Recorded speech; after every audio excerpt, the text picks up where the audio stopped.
Dun, na na na na na. Welcome back to the Mick Wells Show. It's time for the 2 for 1 special, Taco Friday. 2 books, 1 episode, 2 men, 1 goal. Both books are great, but only one can stand. And now, before we start, a word from our sponsor. Do you like nuts? We got nuts. Almonds, the superior nuts for you.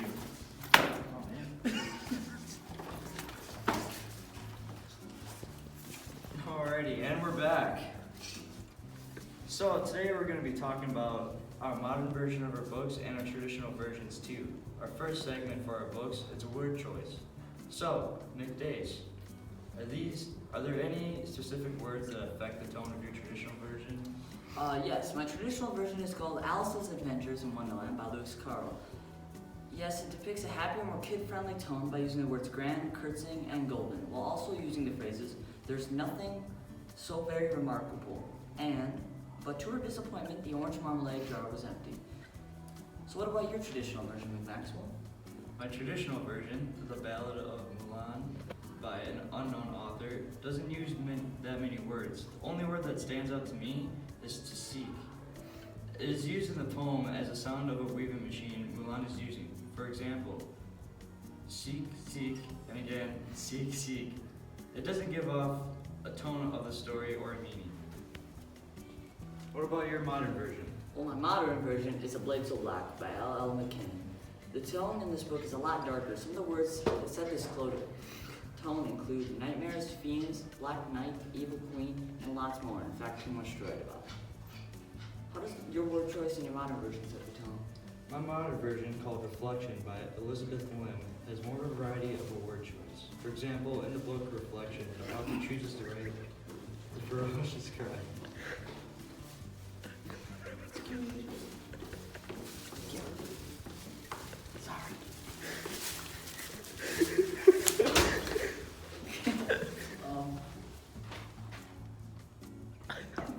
What now?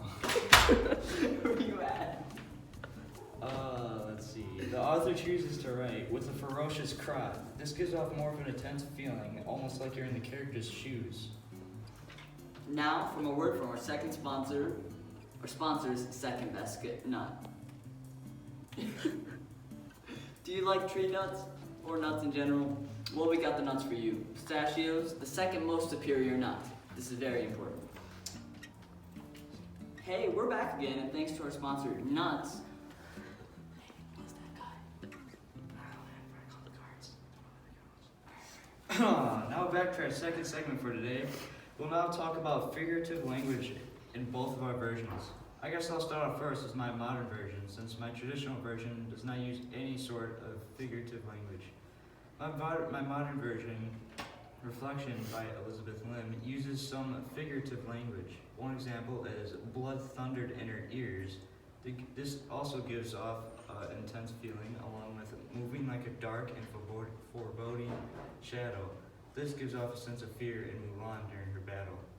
Nick Dacewell, what about your versions of your fairy tale? I noticed only one figurative language piece on page 3 of my traditional one. Alice was burning with curiosity. Now, obviously, she can't really burn with curiosity, so this means she wanted to know what was really happening badly. My modern version was completely different, though. It was filled to the brim with figurative language. Some examples are hurricane of rushing blood and her thrashing heart wailed in her ears, and a pounding like hammer inside of her skull.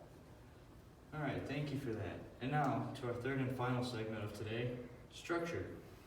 I started this one off. The modern version's structure of the book starts with immediately telling people's names and describing the characters. The book builds up many characters while staying in the main character's point of view. The traditional version starts with Alice's name right away and creates a happy feeling throughout the short story. What about you, McMaxwell?